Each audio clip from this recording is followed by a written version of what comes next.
আমাদের বেতন দেয় না, তাহলে আমাদের তো চলতে হয়, আমাদের বাসাওয়ালা থাকতে দেয় না, বাইর করে দিছে।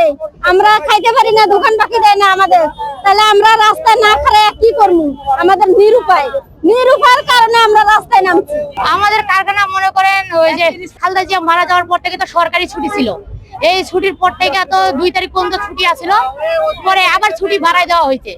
এখন আজকে যারা ডিউটি আসলো ডিউটির মধ্যে দেখে যে ছুটি বাড়ানো, তাহলে এখন যে ছুটিটা বাড়ালো এই ছুটিটা কি কারণে বাড়াইছে? আমাদের 3 মাসের বেতন, 3 মাসের বেতন, এখন তো রানিং মাস চলতেছে, এটা দিয়ে 4 মাস। তাই আমরা রানিং মাস ধরতাছি না, আমরা 3 মাসে ধরতাছি। এখন যদি বর্তমান সে চালাইতে না পারে, আমাদের বেতন ভাতা যা আছে হিসাব কিতাব করে আমাদের দিয়ে দেবো, দিয়ে দেওয়ার পরে ওর ফ্যাক্টরি যদি না চালায় বন্ধ করে রাখবো, তাতে আমাদের কোনো সমস্যা নাই।